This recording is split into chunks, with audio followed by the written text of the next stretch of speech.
주님의 말씀입니다. 오늘 사사기 3장 7절부터 11절 말씀을 가지고 한 구원자를 세우시다 라는 제목으로 여러분과 같이 은혜를 나누겠습니다. 모세나 이스라엘 자손, 모세나 여호수아 같은 지도자들은 이스라엘 전체를 인도하고 통치하였습니다. 이에 비하여 사사가 통치한, 그러니까 사사기에서 등장하는 사사들은 자신들의 출신 지역이나 그와 관련된 지파만 인도하게 되었습니다. 사사지대의 역사를 살펴보면 한 가지 반복되는 사이클을 발견하는데, 우리가 한번 살펴봤지만 타락과 진노와 강구와 구원, 그리고 또 망각의 사이클이 계속 반복된다는 것입니다. 이스라엘 백성이 하나님을 버리고 범죄합니다. 하나님께서 그에 대하여 징계를 내리십니다. 그 징계 중에 신음하던 이스라엘 백성은 죄를 회개하고 하나님의 도우심을 다시 간구합니다. 그럼 하나님께서는 사사를 세우시고 이스라엘 백성을 구원하십니다. 그리고 시간이 지나면 이스라엘 백성은 또다시 이 사실을 잃어버립니다. 그리고 또다시 타락, 진노, 간구, 구원, 망각, 이 사이클이 시작되는 것입니다. 사사에게는 다양한 인물들과 그 스토리가 기록되어 있지만 실상은 앞서 말씀드린 구조가 거듭 반복된다는 사실을 우리는 알 수 있습니다. 오늘 우리가 읽은 이 짧은 5구절 속에서 이 사이클이 반복되고 있다는 것이죠. 먼저 이 사이클의 첫 번째 요인인 이스라엘이 범죄하는 장면을 살펴보면 이렇습니다. 7절을 보겠습니다. 7절에 보면은 이스라엘 자손이 여호와 목전에 악을 행하여 자기들의 하나님 여호와를 잊어버리고 바알들과 아세라들을 섬긴지라 라고 말씀하고 있습니다. 이 본문은 이스라엘 백성이 하나님 앞에서 지은 죄가 무엇인지 명확하게 우리에게 보여주고 있습니다. 사사기의 저자는 이스라엘이 자기들의 하나님 여호와를 잊어버렸다라고 기록하고 있습니다. 이 표현은 이스라엘 백성들이 여호와 하나님 누구인가를 완전히 망각했거나 기억에서 아주 지워버렸다는 그런 뜻은 아닙니다. 이스라엘 백성은 여전히 하나님을 알고 있었습니다. 그러나 이들은 가나안 우상도 섬기고 오직 여호와 하나님만을 섬기라는 그 신앙을 잊어버렸다는 것이죠. 하나님 자신과 다른 이방신을 함께 섬기는 것 결코 용납하지 않으셨습니다. 또한 이러한 혼합적인 생활을 자신들을 잊어버린 것이라고 말씀하십니다. 그리고 복음서에서 우리 예수님은 한 사람이 두 주인을 섬기지 못한다라고 말씀하셨습니다. 혹 이를 위하여 저를 살아가거나 혹 이를 중히 여겨 저를 경히 여긴다 라고 말씀하십니다. 인간의 본성은 두 가지 신을 동시에 섬기지 못한다는 것을 보여주고 있습니다. 따라서 이스라엘은 겉으로는 하나님을 섬기고 이방 신들로 섬긴 것으로 보여질지 몰라도 실상은 우리 하나님이 보실 때에는 그러한 신앙생활은 여호와 하나님을 완전히 잊어버린 것과 마찬가지라고 말씀하십니다. 7절 말씀에 보면 이들이 하나님을 잊어버리고 섬긴 이방 신들의 정체가 등장합니다. 바로 가나안 사람들이 섬겼던 바알과 아세라입니다. 바알은 비와 농사를 주관하는 남자신이고 아세라는 출산과 풍요를 관장하는 여자신으로 이 두 신은 부부라고 알려져 있으며 가나안 사람들이 믿어왔습니다. 그런데 오늘 7절에 보면 바알과 아세라가 둘 다 바알들, 아세라들 이렇게 복수형으로 기록되어 있다는 것이죠. 이는 당시의 우상을 주로 나무로 깎아 만들었습니다. 이것은 이스라엘 백성들이 얼마나 많은 나무로 깎아 얼마나 많은 바알과 우상을 만들어서 자신들의 삶 가운데 가져왔는지를 잘 보여주고 있다는 것이죠. 그래서 많은 나무로 만든 우상을 표현하기 위하여 아세라, 바울, 아세라를 단수가 아닌 바알들, 아세라들이라고 복수로 기록하고 있다는 것이죠. 그렇다면 어찌하다가 여호와 하나님을 섬겼던 이스라엘 백성이 이와 같이 가나안 사람들이 섬겼던 이방 신들을 섬기게 되었을까요? 그것은 앞에서 말씀드린 두 신이 관장한다고 믿었던 영역과 밀접한 관계가 있습니다. 바알은 비와 농사를 관장하는 신입니다. 당시 농경사회였던 고대사회에서 제때 비가 내리는 것과 가을에 풍작을 얻는 것은 큰 복으로 여겼습니다.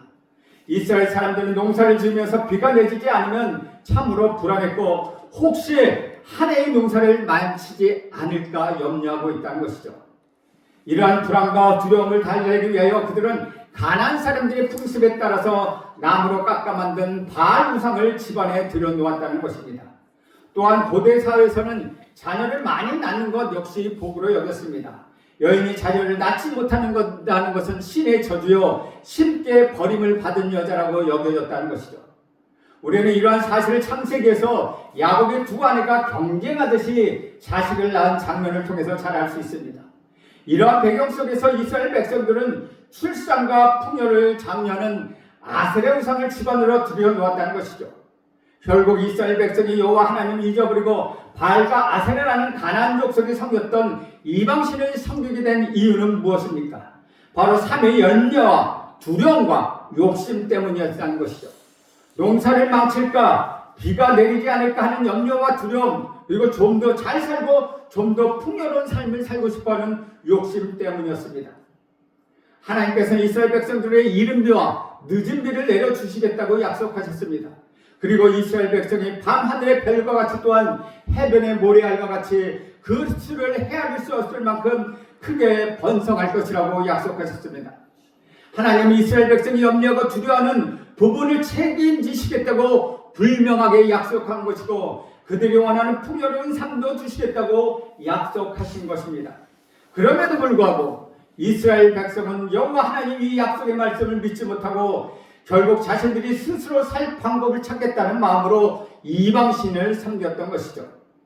이와 같이 이스라엘 백성이 여호와 하나님을 버리고 헛된 우상을 섬긴 범죄에 대하여 예레미야 선지자는 예레미야 2장 11절에서 13절 이렇게 말씀하고 있습니다. 어느 나라가 그들의 신들을 신 아닌 것과 바꾸는 일이 있느냐? 그러나 나의 백성은 그의 영광을 무익한 것과 바꿨도다. 너 하늘아 이 일로 말미암아 놀랄지어다. 심히 떨지어다. 두려워할지어다. 여호와의 말씀이니라. 백성이 두 가지 악을 행하였나니 곧 그들이 생수의 근원이 되는 나를 버린 것과 스스로 웅덩이를 판 것인데 그것은 그 둘을 가두어 놓지 못하는 터진 웅덩이 되리라 라고 말씀하고 있다는 것이죠.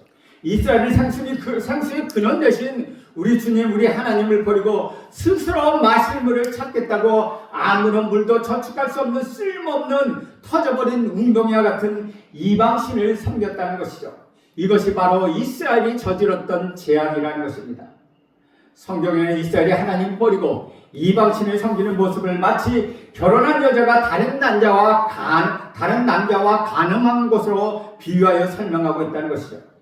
사랑하는 여자가 다른 남자와 부적절한 관계를 맺고 있다는 사실을 남편에게는 얼마나 큰 분노로 다가오겠습니까? 이와 같이 여호와 하나님을 잊어버리고 바알과 아세라 신을 섬긴 이스라엘은 하나님을 진노하게 만들었습니다. 8절 말씀 보겠습니다. 8절에 보면 여호와께서 이스라엘에게 진노하사 그들을 메소보다미아 왕 구산 리사다임의 손에 파셨으므로 이스라엘 자손이 구산 리사다임을 8년을 섬겼더니 라고 말씀하고 있습니다. 여기서 여호와께서 이스라엘에게 진노하시다라는 표현은 히브리어 원어로 보면 여호와의 얼굴이 이스라엘을 대항하여 뜨거워졌다 라고 기록하고 있습니다. 즉 화가 난 사람의 얼굴이 벌겋게 달아오르고 상기되듯이 우상을 섬기는 이스라엘을 향한 우리 하나님의 진노가 뜨거운 불길처럼 타오르는 것을 생생하게 묘사하고 있다는 것입니다. 진노하시는 하나님은 이스라엘을 메소포타미아 왕 구산 리사다임의 손에 붙였습니다. 구산 리사다임이란 이름의 뜻은 범죄를 많이 저지른 구산이라는 뜻을 담고 있습니다. 이 왕이 얼마나 악한 왕인지 암시해주는 이름입니다.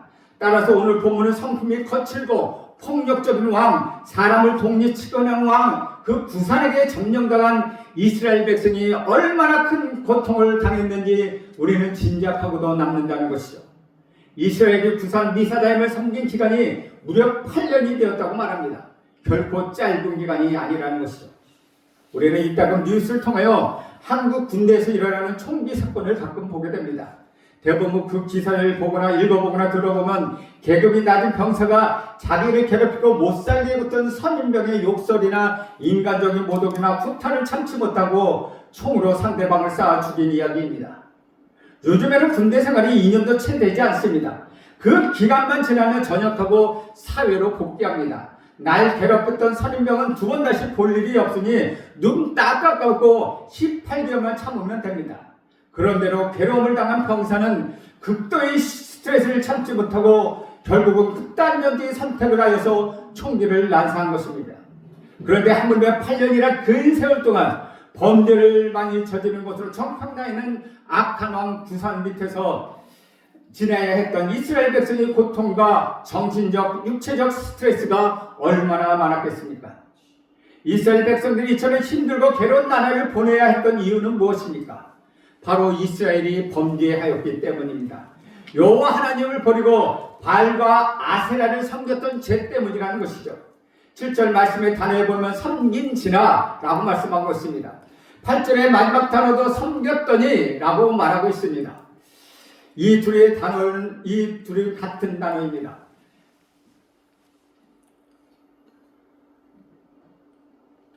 이 둘은 같은 단어임을 보여주고 있습니다. 사사기 저자가 여호와를 버리고 바알과 아세라를 섬긴 죄의 결과로 많은 형벌이 바로 바산왕을 섬기게 된 것임을 보여주고 있다는 것이죠. 이스라엘은 여호와 하나님을 버림으로 하나님께로부터 큰 징계를 받게 되었습니다. 구산왕을 섬기기 8년이 되자 이스라엘 백성은 극심한 고통 속에서 자기들의 잘못을 겨우 깨닫기 시작합니다.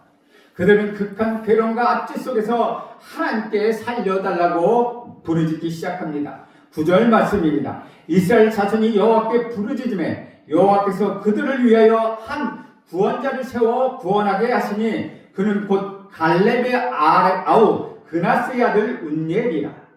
여기서 이스라엘 자손이 여호와께 부르짖음에 라고 할 때 사용됐던 부르짖다는 소유는 조금 더 잘 표현하면 가슴을 치며 울부짖다 라는 의미를 가지고 있습니다.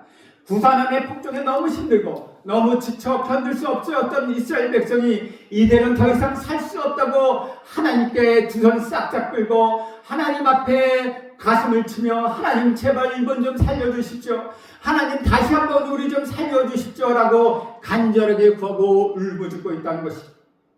여기서 우리는 한 가지 생각해 보아야 할 것이 있습니다.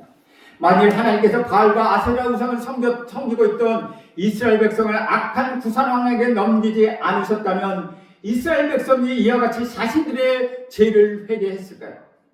바알과 아세라를 섬긴 것이 잘못이라는 것을 스스로 깨닫고 돌아올 수 있었을까요?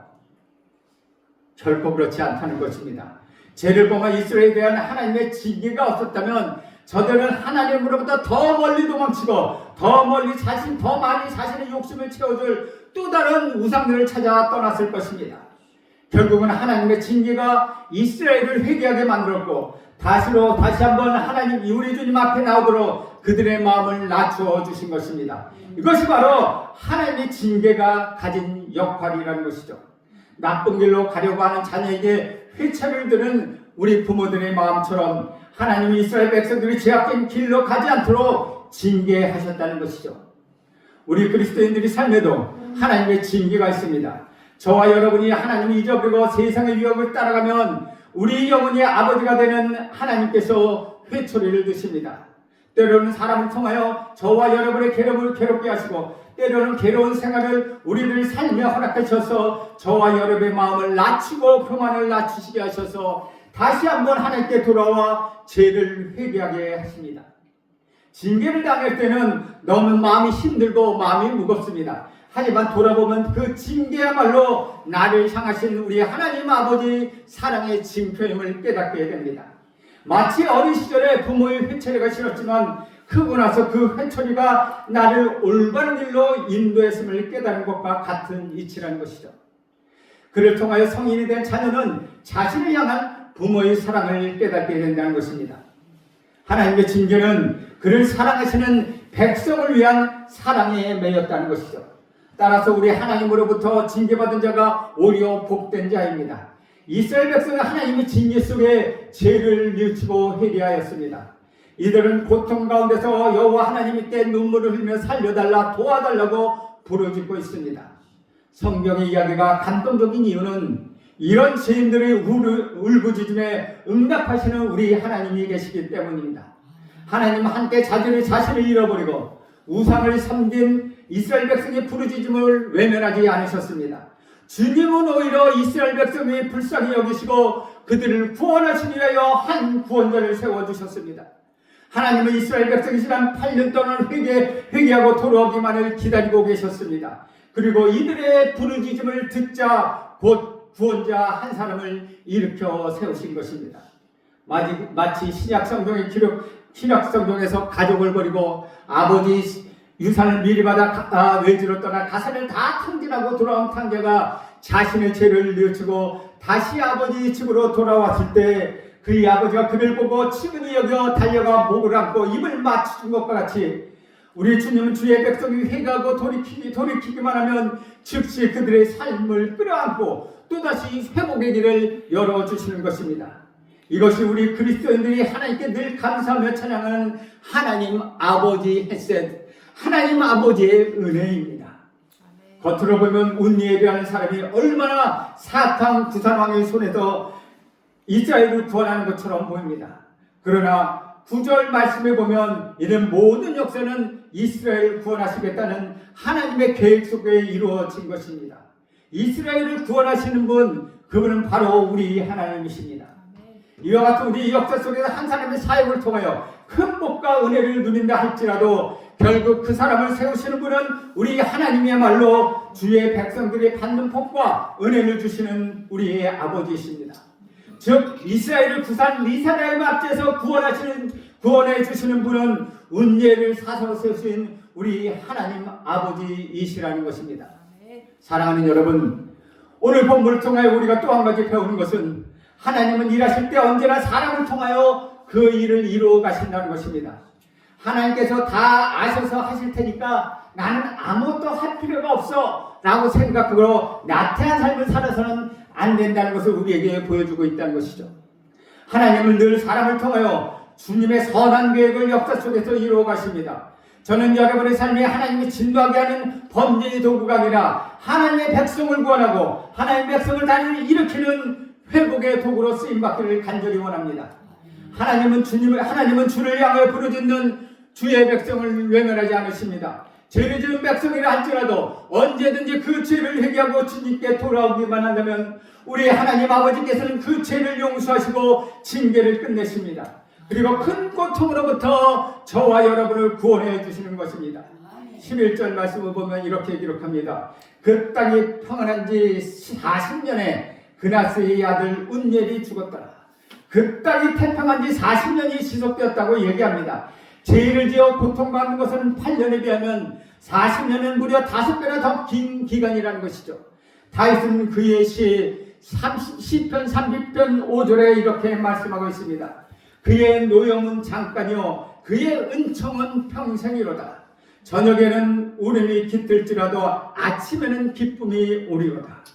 우리가 죄를 지어 징계받는 짧은 기간이지만 그로 인하여 우리 하나님께서 우리에게 주시는 은총, 우리 하나님께서 우리에게 주시는 그 은혜는 영원토록 지속된다는 것입니다. 이것이 저와 여러분이 누리는 놀라운 하나님의 사랑이요 하나님의 축복입니다. 빨리 죄를 회개하고 돌아가는 사람일수록 더 빨리 용서를 받고 더 긴 은총을 누릴 수 있게 된다는 것이죠. 그래서 우리는 하나님의 구원하심과 하나님의 은총을 누릴 수 있도록 늘 우리 주님 안에 있어야 한다는 것입니다.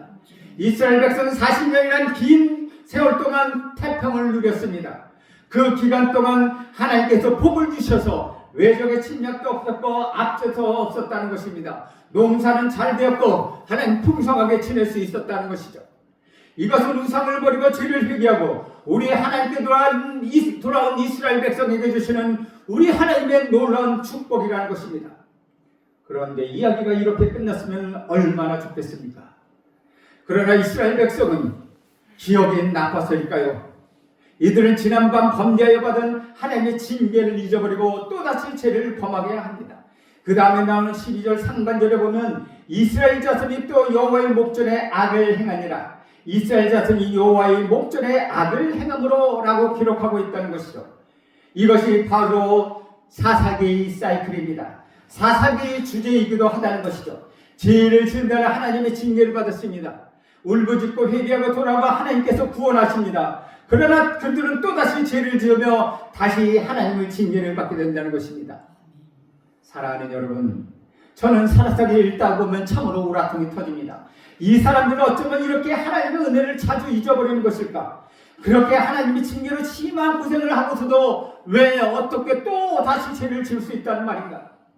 사사기를 읽다 보면 가슴이 답답할 때가 한두 번이 아니라는 것입니다.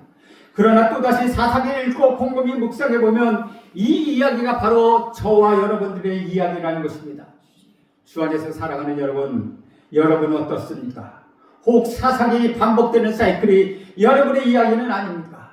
혹 즉과 하나님의 징계 아래 있지는 않습니까? 빨리 회개하고 우리 주님께 돌아오십시오. 이것이 징계를 끝내는 가장 빠른 길임을 여러분 기억하십시오. 여러분 언제라도 회개하십시오. 회개에는 늦은 때가 없습니다. 돌아오면 우리 하나님 모두 다 용서해 주십니다. 여러분을 구원해 주시고 큰 은총을 내려주시는 것입니다. 사랑하는 여러분, 저는 여러분의 삶이 이스라엘처럼 진노하게 하는 범죄의 도구가 아니길 간절히 바랍니다. 운니엘처럼 하나님의 백성을 회복하고 운니엘처럼 구원하는 회복의 도구로 쓰임받는 여러분 모두가 되기를 저는 간절히 소원합니다. 여러분, 우리 하나님께서는 훌륭한 믿음의 가정에서 태어나 훈련은 잘 받은 사람을 사용합니다. 그러나 실망하지 마십시오. 우리 하나님은 약점과 단점이 맞고 다른 사람들이 보기에는 절대로 쓸비 없을 것 같은 그 사람도 우리 하나님은 들어서 사용하신다는 것이죠. 하나님을 알지 못하고 하나님이 아닌 우라성을 섬겼던 가정에 태어났다 할지라도 아무로 알아주지 않은 직업을 가지고 있을지라 하더라도 하나님은 그 사람을 들어 쓰신다는 사실입니다. 여러분, 하나님께 쓰임을 받느냐 쓰임을 받지 못하느냐 하는 것은 여러분의 배경이나 여러분의 지식이나 여러분의 환경이나 여러분의 지식이 재능이나 여러분의 지식과는 전혀 상관없다는 것입니다. 그것은 하나님 앞에서 전혀 문제가 되지 않는다는 것이죠. 과거에 하나님 앞에서 내가 얼마나 큰 죄를 저질렀는지 그것도 중요하지 않다는 것입니다. 나의 건강과 나의 재능과 내가 가진 것이 없을지라도 우리 하나님은 반드시 그 사람을 들어 쓰실 수 있다는 것입니다. 사랑하는 여러분, 하나님께 쓰임받기를 원하십니까? 하나님 앞에 나와 그분을 의지하십시오. 하나님 나라와 교회와 백성을 위해 희생하고 헌신하십시오. 나 자신만의 삶이 아니라 자기 폐하에 들어가는 삶이 아니라 나의 편안과 내 뜻이 아닌 하나님 나라와 하나님 뜻과 하나님의 택하신 백성을 위하여 쓰임받고 헌신하겠다고 여러분 고백하시죠. 그러면 이 시대의 운예처럼 우리 하나님도 여러분을 들어 사용하실 것입니다. 역대기 하에 보면 6장 9절에 이렇게 기록하고 있습니다. 여호와의 눈이 온 땅을 두루 감찰하사 전심으로 자기에게 향하는 자를 위하여 능력을 베푸시나니. 위에 구절은 하나님이 사울을 버리고 다윗을 택할 때 하셨던 말씀입니다. 사울은 보통 사람보다 머리 하나가 큰 사람이었고 얼굴도 참 잘생겼습니다. 그러나 결국은 하나님께 버림을 받았습니다. 다윗은 어떤 사람입니까? 보잘것없는 양치기 목동이었습니다. 7평이 사무엘과 왕이 되기 위하여 인터뷰를 할 때도 다윗의 아버지조차도 그의 존재를 잊어버렸던 아주 보잘것없는 목동이었다는 것이죠. 그러나 그에게 특별한 무엇인가가 있었습니다. 그는 전심으로 하나님을 찾는 사람이었습니다. 하나님은 지금도 이 땅을 두루 감찰하시며 하나님의 사역에 쓰고자 하는 사람을 찾고 계시다는 것입니다. 하나님은 어떤 사람을 찾고 계십니까? 약점이 많고 능력이 없고 가진 것이 없다 하더라도 여러분 걱정하지 마십시오.